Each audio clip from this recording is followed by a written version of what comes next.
2019, donc on s'écrase avec Courseur. Notre liste de courses, tu sens que ça va pas le faire, je sais pas.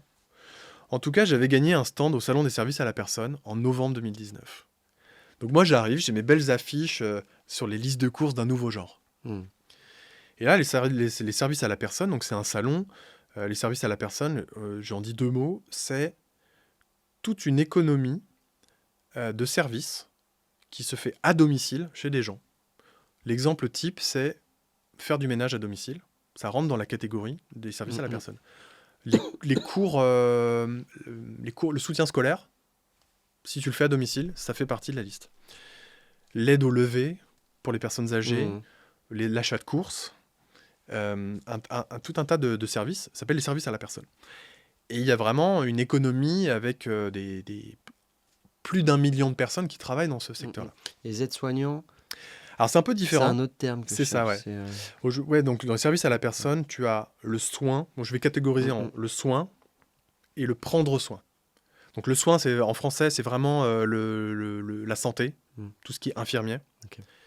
Faire des pansements, des piqûres, tout ça. Donc l'accompagnement pour suivre des gens à domicile. Prendre soin, et prendre soin, c'est... le lever, le lavage. C'est ça, c'est plus du confort de vie à domicile. Okay. Faire la bouffe, les courses. Faire la bouffe, les courses et tout ça. Avec cette grande idée, c'est comment on vieillit le plus longtemps possible et bien à domicile. Tu vois ? Chez soi. Chez soi, à domicile. J'ai mon stand, 4 mètres carrés, avec ma pauvre affiche. Et j'y vais, mon gars, à reculons. Je suis dans l'espace startup, salon des services à la personne. Et en fait... il y a un truc qui s'est... Je crois que c'est vraiment la bouteille à la mer en pleine tempête, quoi. C'est là où tu étais le plus bas. J'étais le plus bas. En termes d'énergie, enfin voilà, ouais. le projet, t'y crois plus, quoi. Je sais pas ce qu'on va faire de cette appli de liste de courses. Mais tu vas quand même au salon, t'es invité.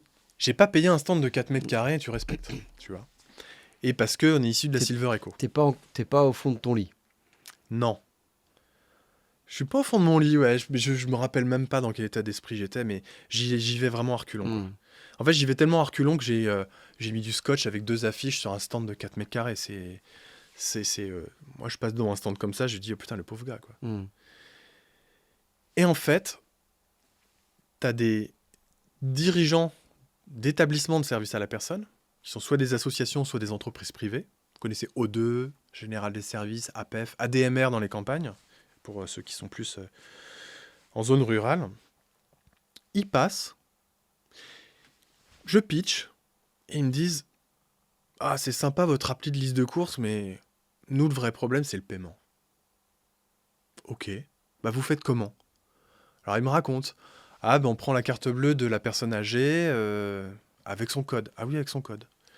Ah oui, ok. Donc les gars, avouent eux-mêmes, c'est un peu touchy, quoi, c'est border.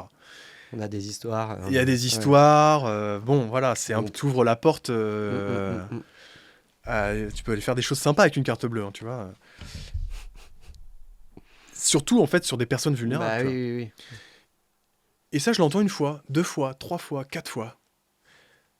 Je finis ma première journée, c'était sur 2 jours. Donc, je vais crécher sur le matelas à eau de Valérie et Mathieu, pas loin. Et je te jure, dans ma tête, jusqu'à 3h du matin, je me dis, putain, il y a un truc. Il y a un truc de ouf. Il y a un truc de fou, parce que ils sont tous en train de me demander la même chose, et c'est le même type de profil de personne. Et donc moi, je m'invente un modèle, je m'invente vraiment une proposition de valeur. Pour une fois, tu as un vrai pain point, tu as un vrai problème, un vrai besoin. Exactement. Et pour moi, ça va devenir... Ça, c'est après coup, en fait, après tant d'années d'expérience, que je me rends compte qu'il faut aller réduire un problème. Il faut enlever un problème.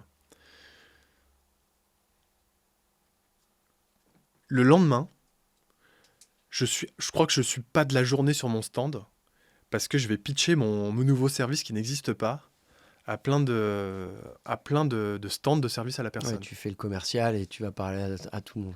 Je dis, écoutez... Première journée, tu restes bien sagement à ton stand, tu ne crois plus. C'est ça. Et deuxième journée, tu es à bloc. Et je suis à bloc parce que je vais tester ma nouvelle idée. Et donc, ce truc-là de tester, c'est hyper important. Parce que tout de suite, il faut pas demander aux gens si c'est une bonne idée ton truc. Parce que moi, la livraison collaborative, c'est une bonne idée. Mais est-ce que ça correspond à un vrai besoin? Et les gars, j'arrive et je dis, bon, je sais que vous faites les courses pour les personnes âgées, que vous prenez leurs moyens de paiement, c'est un peu border. Et le mec, il me fait, ouais, c'est vrai. Écoutez, nous, on a une solution pour vous aider à payer les courses. Est-ce que ça vous intéresse? Et là, je fais carte de visite, carte de visite, carte de visite, carte de visite, carte de visite, carte de visite. Et à l'intérieur de moi, je suis chaud, quoi, tu vois, vraiment chaud. Novembre 2019, en plus, moi, je suis revenu en Vendée. C'est le Covid qui arrive en mars 2020, juste après. Et là, pareil, donc j'ai des contacts dans les services à la personne et je vais valider au fur et à mesure cette idée-là pour être sûr de ne pas me croûter, quoi, encore une fois. Donc je discute avec des auxiliaires de vie, donc qui sont des salariés d'établissements d'aide à la personne. C'est ce terme-là que je cherchais, auxiliaire de vie. Auxiliaires de vie, voilà. Donc auxiliaires de vie, c'est ceux qui ont c'est les personnes qui ont un diplôme. Ouais. Après, on a des aides à domicile qui peuvent faire à peu près les mêmes choses, mais c'est un peu réglementé quand même. Sur les niveaux de ce qu'ils ont le droit de faire ou pas. Et donc, je pars à l'inverse. Je fais, c'est quoi votre besoin? C'est quoi votre journée type? Est-ce que vous prenez vraiment la carte? Oui. Et je voulais l'entendre à chaque fois. Est-ce que c'est difficile? Comment vous vous sentez quand vous prenez l'argent? Est-ce qu'avec la carte, vous allez faire des courses? Ou du cash. Ou du cash. Voilà, c'est ça. C'est carrément des espèces. Mais c'est la famille qui vous donne les espèces. Comment la personne, elle retire le carnet de chèque. Mais quand vous prenez le carnet de chèque, c'est-à-dire qu'il signe le carnet de chèque, c'est un chèque en blanc. Vous connaissez pas le montant. Oui, oui, oui. Et en fait, je décortique le truc. Puis je vais voir des établissements de service à la personne en leur disant, si on devait créer pour vous une solution, ça serait quoi? J'ai besoin de comprendre même vos logiciels métiers. C'est quoi? Qu'est-ce que vous utilisez, quoi? Et petit à petit, ça conforte mon truc. Et je crois qu'à partir de mars 2020, vraiment là, cahier des charges, on se fait du design. Et on balance et on commence à développer. Juste avant le confinement? Juste avant le confinement. Et on commence à développer le truc. Et on a mis... Sachant que tu as déjà au moins, enfin j'exagère peut-être, 50% de la tech. Alors faut tout refaire, mais... on est reparti de zéro. On est reparti de zéro. Est-ce que les listes... On a gardé on a regardé dans la première version de Courseur Pro. Donc, tu vois, même dans l'idée de bootstrapper, j'ai pas claqué de thunes dans un nouveau logo, d'un nouveau machin. Je fais Courseur Pro. Courseur Pro, ouais. Ça m'a coûté 3 francs 6 sous, moi, avec des pauvres illustrations vectorielles sur FreePic, tu vois. Que tu as fait toi-même. J'ai fait moi-même parce que je bidouille un peu. Et on fait le proto. Là, j'ai la chance de tomber sur une boîte qui s'appelle Anytime, qui est une néobanque pour les professionnels, qui est exactement dans le même univers que Conto, Shine, N26 pour les Allemands. Et donc je tombe sur un gars, Jean-Baptiste, qui me dit, écoute, son projet, il est cool. Nous, on a une API qui te permet d'avoir quelques fonctionnalités de paiement ou de faire remonter tous les paiements de nos cartes sur ton interface à toi. Putain, génial et tout. Ils ont une documentation API et en 6 mois, on fait un proto fonctionnel. Et à partir de septembre 2019, je prends mon petit téléphone, j'appelle des agences de service à la personne.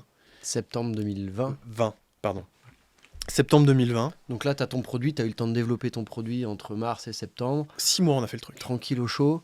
Tranquille au chaud, on est tous... C'est ça, moi j'étais en Vendée, Jérém dans le 17e, Axel à Épinay ou dans le Nord. T'avais un petit déjà?